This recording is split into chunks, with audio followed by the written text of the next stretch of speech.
నమస్తే. రాజకీయ నాయకులు అనగానే రాజకీయ నాయకుడు అని పర్యాయ పదం రాయమంటే ఫస్ట్ పదం బూతులు, దొంగలు, లంగలు ఇట్లాంటి పదాలే పర్యాయ పదాలుగా మారిపోయినాయి. రాజకీయ నాయకుడు అంటే లీడరు, ప్రజల మనిషి, ఇవన్నీ ఎప్పుడో జనం మర్చిపోయారు కూడా. లీడర్ కూడా అట్లనే తయారయ్యారు, అదే దారిలో వాళ్ళు వెళ్తున్నారు. సంపాదన, అవినీతి, లంచాలు, దోపిడీ, భూ కబ్జాలు. లీడర్ అంటే దానికి అర్థం ఇదే. నేను మాట్లాడుతున్నది ఏంటంటే ఇప్పుడు ఈటల రాజేందర్ వర్సెస్ జగ్గారెడ్డి, మధ్యలో రేవంత్ రెడ్డి. చాలా బాగుంది ఈక్వేషన్. మొన్న ఏదో హైడ్రా విషయంలో ఏదో ఇల్లు కూల్చేసిరనో దేని విషయంలోనో ఏదో ప్రజల సమస్య మీద కొంత ఘాటుగా స్పందించిండు ఎవరు, ఈటల రాజేందర్ గారు. సో ఆయన కొంత పరుష పదజాలమే వాడిండు, తుగ్లక్ అన్నాడు, ఇవన్నీ బాగానే ఉన్నాయి. కానీ లాస్ట్లో ఏదో కొడక ఏదో సంథింగ్ యూజ్ చేసినట్టున్నాడు. దానికి జగ్గారెడ్డి కోపం వచ్చింది. జగ్గారెడ్డి గాంధీ భవన్లో ప్రెస్ మీట్ పెట్టి బట్టలు ఇప్పుతా, గుంజీలు తీస్తా, ఇంకోటి అని మాట్లాడిండు. కట్ చేస్తే మళ్ళీ ఇవాళ మళ్ళీ ప్రెస్ మీట్లు స్టార్ట్ అయినాయి. మళ్ళీ ఇవాళ ప్రెస్ మీట్లు ఏంటంటే కాంగ్రెస్ సీనియర్ నేత జగ్గారెడ్డికి, ఈటల రాజేందర్కి మాటల యుద్ధం కొనసాగుతోంది. రేవంత్ రెడ్డి కాంగ్రెస్ పార్టీ గురించి ఈటల రాజేందర్ ఇష్టానుసారంగా మాట్లాడితే, సీఎం రేవంత్ రెడ్డి పైన కానీ కాంగ్రెస్ పార్టీ పైన కానీ ఈటల రాజేందర్ ఇష్టానుసారంగా మాట్లాడితే నడి రోడ్డుపై బట్టలిప్పి గుంజీలు చీయిస్తానని జగ్గారెడ్డి అనడంతో ప్రభుత్వ అసమర్థతను ప్రశ్నిస్తే కాంగ్రెస్లో ఉన్న కొంతమంది చిల్లరగాళ్ళు చిల్లర మాటలు మాట్లాడుతున్నారని, తాను కొట్లాడితే ధీరుడితో కొట్లాడుతానే తప్ప ఈ పదం అనడానికి నాకు కొట్లాడను అని అంటూ ఈటల సంచలన వ్యాఖ్యలు చేశారు. ఇక తిట్టుకుంటున్నారు, ఇక బూతులే, ఏం లేదు. ఇక వీరిద్దరి మధ్య మాటల యుద్ధం ఇంకా కొనసాగుతూనే ఉంది. ఈటల వ్యాఖ్యలపై మరోసారి విరుచుకుపడ్డాడు జగ్గారెడ్డి. ఆయన ఏమంటుండు, ఈటల రాజేందర్ ఇక్కడితో ఆపాలి, లేకుంటే నీ పరువు నువ్వే తీసుకున్నవాడి అవుతావని మండిపడ్డారు.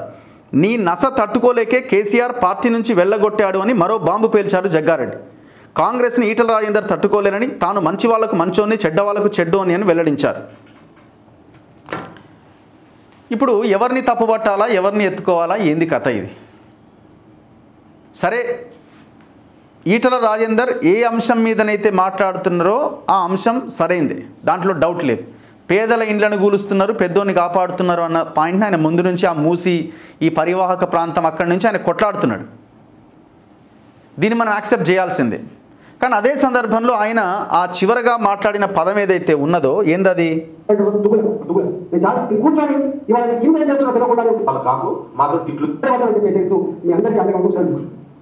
ఇప్పటికైనా కాంగ్రెస్ నాయకులారా మంత్రులారా మీరు కూర్చొని ఇవాళ కింద ఏం చేస్తున్నా తెలియకుండా మీరు సోయిగా కూడా ఉంటే మాత్రం మీ ఎంబడి పట్టమని చెప్పి తెలుస్తూ మీ అందరికీ అండగా ఉంటూ క్షమిస్తున్నా గుర్తుపెట్టుకోని చెప్పి నీ సిస్టమ్ బాగు చేసుకో. కానీ మా ప్రజల జీవితాలతో జరగడం ప్రయత్నం చేస్తే కబడ్దార్ నా కొడక అని చెప్పి తెలుస్తున్నా. కబడ్దార్ నా కొడక అని ఆయన అనడం జరిగింది. సో అట్లాంటి పదం ఉపయోగించాల్సిన అవసరం లేదు. సరే, అక్కడ ఇష్యూ అంత సీరియస్గా ఉన్నది కావచ్చు, కాదనట్లే. ప్రభుత్వాన్ని ఖచ్చితంగా క్వశ్చన్ చేయాల్సిందే. ఈ హైడ్రా విషయంలో ఎంత దారుణంగా వాళ్ళకు అనుకూలమైన బిల్డింగ్లు అట్లాగే ఉంచి వేరే వాళ్ళ ఇన్ఫ్లుయెన్స్ లేని వాళ్ళకి కూలగొడుతున్నారు. అది వాస్తవం. వారానికి ఒకసారి, 10 రోజులకోసారి ఈ మూలకోసారి ఆ మూలకోటి పోయి ఆడోటి ఈడోటి కూలగొట్టి వస్తున్నారు తప్ప అసలైనని మాత్రం కూలగొడతలేరు. ఆ విషయంలో ప్రభుత్వాన్ని తప్పుపట్టడంతో పాటు అన్ని పార్టీల లీడర్లను తప్పుపట్టాలి. ఎందుకంటే మీరు కూడా అందరి దగ్గరికి పోతలేరు. ఇగో వాడోడు చెరువుల ఫినిక్స్ వాడు కడితే వాడిని ఎవడు క్వశ్చన్ చేస్తలేడు. వాసవి వాడు కడితే ఆ పార్టీని ఆ వాసవి వాడిని ఎవడు క్వశ్చన్ చేస్తలేడు. ఏ పార్టీ వాడు, బీఆర్ఎస్, బీజేపీ, కాంగ్రెస్, ఎవడు క్వశ్చన్ చేస్తలేడు. గడ కొండకల్ తాండాలో 600 ఎకరాలకు ఎసరు పెడితే మరి పొంగులేటి శ్రీనివాసరెడ్డి దానికి అండగా ఉండి పనిచేయిస్తా ఉన్నాడు. మరి బీజేపీలు ఎందుకు మాట్లాడతలేరు, ఎందుకు అడిగి పోతలేరు, బీఆర్ఎస్ వాళ్ళు ఎందుకు పోతలేరు? మనకు అనుకూలమైన దగ్గర మనం మాట్లాడుతున్నాం, మనకి ఇబ్బంది అవుతుంది, మన వాళ్ళు ఉన్నారు అనుకున్న దగ్గర మనం గప్చుప్ అయిపోతున్నాం. సో ఈటల రాజేందర్ లేవనెత్తిన అంశం పర్ఫెక్ట్. ఆయన ఆ ఉపయోగించిన పదం ఏదైతే ఉందో అలా మాట్లాడకుండా ఉండాల్సింది. నెక్స్ట్ కట్ చేస్తే ఈయనది అయిపోయింది ఈటల రాజేందర్, దాని తర్వాత జగ్గారెడ్డి ఎంటర్ అయ్యింది. ఆయన ఏమంటున్నాడు, ఇక ఆయన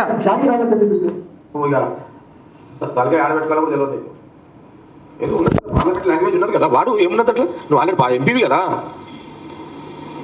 పార్లమెంట్ లాంగ్వేజ్ వాడుకో. ఆయన ఏమంటాడు, నేను బట్టలు ఇస్తా, గుంజీలు తీయిస్తా. Who is Jaggareddy? ఒకసారి తీయండి లెక్క. జగ్గారెడ్డి ఆన్ రేవంత్ రెడ్డి అని యూట్యూబ్లో కొట్టండి, 10 వీడియోలు వస్తాయి. ఆ వీడియోలో ఏం మాట్లాడి రేవంత్ రెడ్డి గురించి, నువ్వు పీసీసీ అధ్యక్షుడు ఎట్లయితావు, నువ్వెంత, నువ్వు గింత, ఇప్పుడు నువ్వు ఏదో బెత్తడు అన్నావు కదా ఈటల రాజేందర్ని, మరి నువ్వెందుకు అట్లా మాట్లాడినావు? ఇప్పుడు ఆయన బెత్తడు ఉంటేంది, ఎంత ఉంటేంది, మీకంటే పెద్ద లీడరే కదా ఈటల రాజేందర్, మీకంటే పెద్ద లీడరే కదా. ఇప్పుడు మరి ఆయన బెత్తడు అంటే మీరు ఆనాడు రేవంత్ రెడ్డిని ఉద్దేశించి ఏం మాట్లాడారు ఒక్కసారి వీడియోలో ఒకసారి చెక్ చేసుకోండి. ఇదే పీసీసీ అధ్యక్ష పదవి కోసం జరుగుతున్న పోరాటంలో మీరు ఒకవైపున ఆస్పిరెంట్గా ఉండి రేవంత్ రెడ్డిని మీడియా ముందు ఇష్టం వచ్చినట్టుగా తిట్టేసారు కదా కావలసినంతగా. ఇప్పుడు అదే రేవంత్ రెడ్డి ముఖ్యమంత్రి అయిండు, మీకు ఏదో ఒక పదవి కావాలి, ఇప్పుడు రేవంత్ రెడ్డిని ప్రేస్ చేయడానికి, భజన చేయడానికి మీరు ఇంకొక రకంగా మాట్లాడుతున్నారు. ఇందులో ప్రజలకు ఏమైనా సంబంధం ఉందా ఈ టోటల్ ఎపిసోడ్లో? మీడియాకు వార్తలు తప్ప, మీడియాకు వార్త కోసం మీరు ఉపయోగపడుతున్నారు తప్ప, కొద్దిసేపు ఏదో ఎంటర్టైన్మెంట్ కోసం. ఇందులో ఏమైనా ప్రజలకు ఉపయోగపడే అంశం ఏదైనా ఉన్నదా? ఇప్పుడు ఇవాళ మొన్న రేవంత్ రెడ్డిని తిట్టినావు జగ్గారెడ్డి గారు, ఇవాళ ఈటల రాజేందర్ని తిడుతున్నావు రేవంత్ రెడ్డి కోసం. మళ్ళీ అదే రేవంత్ రెడ్డి కొంత ఆయన వీక్ అయ్యే ప్రయత్నం ఉంటే ఇంకొకరి దగ్గరికి వచ్చి మళ్ళీ అదే రేవంత్ రెడ్డిని తిడతావు. ఇదే కదా మనది, అంతకుమించి ఏముంది? సో భాషని మార్చుకోండి. ఈటల రాజేందర్ మాట్లాడినా, జగ్గారెడ్డి మాట్లాడినా, ఎవరు మాట్లాడినా తప్పే. హుందాగా మాట్లాడండి. పొలిటికల్ లీడర్ అంటే ప్రజల కోసం ఉన్నాడు అన్నట్టుగా మాట్లాడండి. బేసిక్గా ఈటల రాజేందర్ గారు అట్లా మాట్లాడరు. ఆయన మరి ఎందుకో ఆయన మరి అక్కడున్న సిచ్యువేషన్ ఏందో ఏమో, అయినా సరే అట్లా ఉండాల్సింది కాదు. మీరు చెప్పిన అంశం కరెక్టే, కానీ ఆ రకమైన భాషను ఉపయోగించడం కూడా కరెక్ట్ కాదు. సో ఇది జస్ట్ ఒక పొలిటికల్, ఆ పార్టీ ఈ పార్టీ వాళ్ళ మైలేజ్ కోసం వాళ్ళు మాట్లాడుకుంటున్న తప్ప ఇందులో ఎక్కడ ప్రజలకు సంబంధం. అసలు ఇష్యూ డైవర్ట్ అయింది కదా. ఇప్పుడు విషయం ఏంటంటే ఆయన తిట్టుకొని అసలు ఇష్యూ డైవర్ట్ అయింది. పాపం అక్కడికి ఎందుకు వచ్చారో ఆ ప్రజలు, ఆయన ఎక్కడికి గెలవడానికి వెళ్ళిండో, వాళ్ళ సమస్య ఏందో, ఆ సమస్య ఇష్యూ పక్కకి వెళ్ళిపోయి మిగతా అంశాలు ముందుకు వచ్చి చేరినాయి. ప్రభుత్వం ఈ రకంగా పేదలకు సంబంధించిన వాటి మీద ఫోకస్ చేయడం వల్ల ఆయన మాట్లాడాల్సి వచ్చింది.